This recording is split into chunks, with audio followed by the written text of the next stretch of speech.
Hello दोस्तों, कैसे हैं आप लोग। हमारी आज की कहानी का नाम है पति की कमाई। वो सर नीचे किए बेफिक्र अंदाज में चाय की चुस्की लिए जा रहा था, जैसे उसे कुछ मालूम ही ना हो। इतनी खामोश कैसे रह सकता है, जैसे इसे मेरी कोई परवाह ही ना हो। इसे देखकर तो ऐसा लगता है जैसे मुझसे प्यार ही नहीं।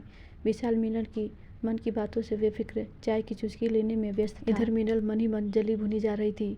जलने भुनने की वजह ये थी, मीनल की सासू माँ ने आज मीनल को जली कटी सुनाई थी और मीनल ने विशाल के घर आते ही सारी बातें एक सांस में कह डाली। विशाल बातों को खामोशी से सुनने के बाद बस इतना ही बोला, प्लीज़ मीनल, एक कप चाय पिला दो। ये सुनते ही मीनल झल्लाते हुए पाँव पटकती हुई रसोई की तरफ चली गई। हुआ यूँ था कि मीनल ने आज फिर सासू माँ से ब्यूटी पार्लर जाने के लिए पैसे मांगे तो सासू माँ ने सिर्फ इतना कहा, बेटा अगले महीने तो गई थी तुम, अभी तो ना किसी की शादी है ना कोई त्योहार, बाद में चली जाना, अभी थोड़ा घर का खर्च ज़्यादा है, शिव की कॉलेज की फीस भी जमा करनी है। बस मीनल जल भुन गई। पैसे पैसे का मोहताज बना डाला है। भिखारन वाली लाइफ है मेरी, सबके अपने अपने खर्चे हैं, बस मेरे लिए ही पैसा नहीं, मेरा ही पति कमाए और मैं ही उनके आगे हाथ फैलाऊं, ये मुझसे ना होगा। कमर में तो ऐसे चाबी खोजती हैं जैसे कितनी बड़ी तिजोरी की मालकिन हो। मेरी किस्मत ही फूटी थी जो इस घर में शादी हो गई। सारे अरमान दिल में धड़े के धड़े रह गए और मगरमच्छ के आंसू रोने लगी। विशाल ने मीनल के पास आते हुए उसे समझाने की कोशिश की, ये छोटी सी बात है, इतना क्यों परेशान होती हो, तुम तो खुद इतनी सुंदर हो, तुम्हें ब्यूटी पार्लर की क्या ज़रूरत, तुम तो अप्सरा हो। विशाल ने उसकी आंखों में झांकते हुए कहा, अब छोड़ो भी ये झूठी तसल्ली, अरे बाबा अगले हफ्ते चले जाना, चलो अब थोड़ा मुस्कुरा दो। तो मीनल ने हल्का सा होठ हिलाया तो विशाल ने राहत की सांस ली। विशाल और शिव दो भाई थे। विशाल के पिता का देहांत हो चुका था।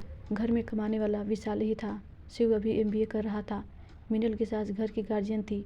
वो घर को बड़े सलीके और तरीके से चलाती थी। मीनल आज़ाद ख्याल की लड़की थी। उसे ब्यूटी पार्लर, किटी पार्टी, बेफजूल की शॉपिंग की आदत थी। कुछ दिनों तक तो ठीक ठाक चला, पर मीनल का ये रवैया विशाल के माँ को अखरने लगा। वो चाहती थी कि मीनल घर की जिम्मेदारी को समझे। यहाँ मीनल के अलग ही राग थे। मेरी पति की कमाई और मैं ही अपनी सास से पैसे मांगूं। पहले तो बात आए गई हो जाती, अब तो सास बहू में अक्सर तकरार चलने लगी। इन सास बहू के बीच में जो सबसे ज़्यादा पिस रहा था वो था विशाल। एक तरफ माँ तो दूसरी तरफ बीवी। वो मीनल को अक्सर समझाने की कोशिश करता कि आय सीमित है, शिव की पढ़ाई, घर का खर्च, ऊपर से उसके रोज़ रोज़ के नए चोंचले का वो बोझ नहीं सह सकता। पर मीनल मानने वाली कहाँ थी। उसे तो शॉपिंग का भूत सवार था अपनी सास को जलील करने के लिए। विशाल की माँ ललिता देवी विशाल की हालत को समझती थी, इसीलिए वो अक्सर मीनल को समझने की कोशिश करती, पर मीनल को कोई फ़र्क नहीं पड़ा। एक दिन तो हद ही हो गई। शिव के कॉलेज भरने की फीस थी। मीनल के सहेली की शादी थी। मीनल ने उसी पैसे से अपने लिए साड़ी, गहने, लाली लिपस्टिक सब खरीद लिए। जब शिव ने फीस मांगे तो साफ इनकार कर दिया। शिव मुँह लटकाकर माँ के पास गया। जब ये सब बात विशाल को पता चली तो उसने मीनल से पूछा तो मीनल बिफर पड़ी। बात इतनी बढ़ गई कि विशाल ने मीनल पर हाथ उठा दिया।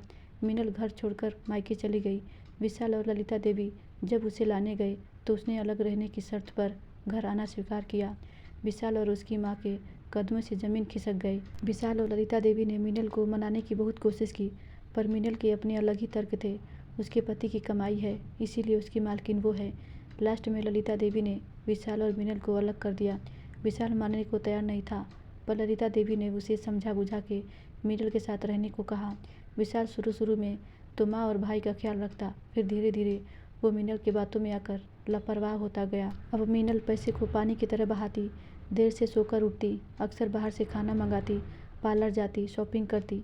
ये सब देखकर ललिता देवी उसे समझाने की कोशिश करती तो उल्टे उन्हीं पर बिफर जाती। मेरे पति की कमाई, मैं जो करूं, पहले आपने राज किया, अब मेरी बारी।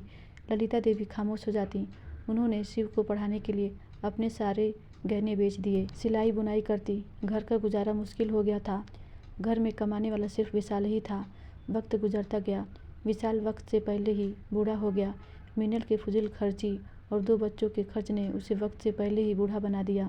शिव की पढ़ाई पूरी हो गई और वो अच्छे कंपनी में जॉब करने लगा। एक दिन ऑफिस से आते हुए अचानक विशाल का एक्सीडेंट हो गया और वो चल बसा। मीनल के ऊपर दुखों का पहाड़ टूट पड़ा। सेविंग के नाम पर उसके पास कुछ नहीं था। उसके ऊपर से 2 बच्चों का बोझ। जिस राह पर कल ललिता देवी खड़ी थीं, आज उसी रास्ते पर मीनल खड़ी थी। पर ललिता देवी ने मीनल को बिखरने नहीं दिया। उसकी हिम्मत बनी। दुख के घड़ी में उसके साथ चट्टान बनकर खड़ी थी। मीनल की आंखों में पश्चाताप के आंसू थे, पर अब कुछ नहीं हो सकता था। उसने अपनी नादानी में एक माँ को अपने बेटे से, एक भाई को अपने भाई से अलग किया। जब उसे इस बात की समझ आई तब तक बहुत देर हो गई। धन्यवाद दोस्तों, आशा करती हूँ ये कहानी आपको ज़रूर अच्छी लगी होगी।